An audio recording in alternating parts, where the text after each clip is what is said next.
کتاب 15 دقیقې، لیکوال خالد زدران. درېمه برخه، امریکایانو ته تمه. زموږ کورنۍ یو اسلام پاله او جهاد پاله کورنۍ وه. د پخواني شوروي اتحاد د یرغل پر خلاف په وسلوال جهاد کې مې پلار او ورونو فعاله ونډه اخیستې وه. د خوست د فتح پر مهال طاهر شاه له کمونستانو سره په مخامخ جګړه کې په شهادت رسېدلی و. په چم او گاون کې زموږ راشه درشه او ناسته ولاړه له هغه چا سره وه د پخواني شوروي خلاف جهاد کې برخه لرله او مجاهدین بلل کېدل. زه د خوست ښار عبدالحی حبیبي لیسې زده کوونکی وم.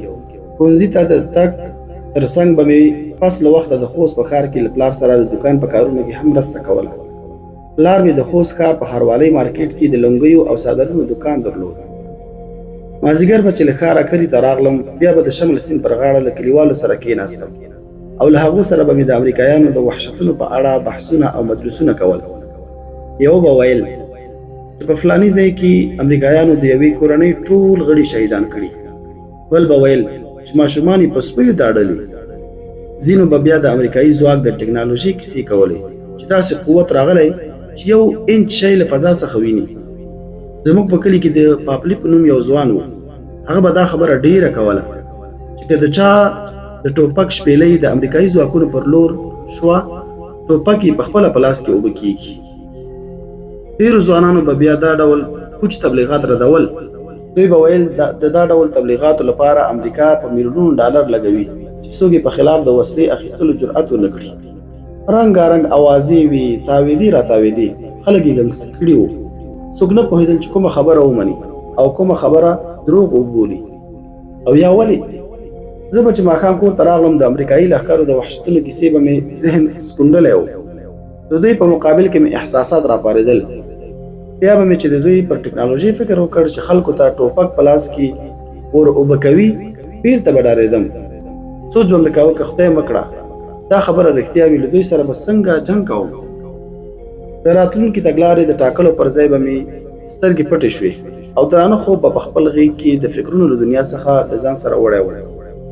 زه او پلار به ښار ته پلي تلو راتلو، ځکه چې ښار ته نږدې اوسېدو. د کور او بازار ترمنځ مو د پلي تګ مزل نیم ساعت وخت نیوه. ښار ته د تګ په وخت کې به کله کله په لار کې د امریکایي لښکرو ټانګونه په مخه راغلل. په ټانګونو کې ناستو عسکرو به موږ ته کله ناکله د اوبو بوتلونه، چاکلیټ، بسکیټ او نور د خوراک شیان راغورځول. دوی په دې ډول ځان بشردوست کوه. کله کله به مې د دوی خواته میلان پیدا شو. دا خو داسې ښه خلک دي، موږ ته څنګه ښه شیان راکوي. داسې به هم کېدل چې کله کله د دوی په لیدو خوښ شم چې ګوندې د خوراک یا څښاک یو شی به راوغورځوي. خو کله کله به بیا دوی ډېر تیز او په غوسه تېرېدل.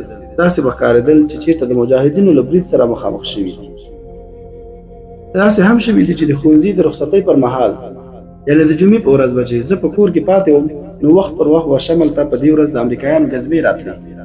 عسکر به د سیند په منځ کې چې اوبه پکې نه بهېدې پلي تلل. موږ ماشومانو به چې دوی څنګه ولیدل د خوراکي موادو د ترلاسه کولو په وجه به موږ د دوی پر خوا ورمنډې کړې او چغې به مو ورته وهلې چې give me one bottle، یعنې یو بوتل راکړه. دا جمله موږ د دوی لپاره زده کړې وه چې د دوی څخه یو شی واخلو یا دوی موږ ته یو شی راکړي، خو نور یې په معنا نه پوهېدو. کله چې به لاړل، موږ به هغه ځایونه پلټل چې ترې پاتې شوي شیان راټول کړو. معمولاً به دوی په داسې ځایونو کې د اوبو استعمال شوي بوتلونه پرېښودل چې بیا به موږ د اوړي په سوځنده ګرمۍ کې د اوبو د پتکي په توګه کار ترې اخیست.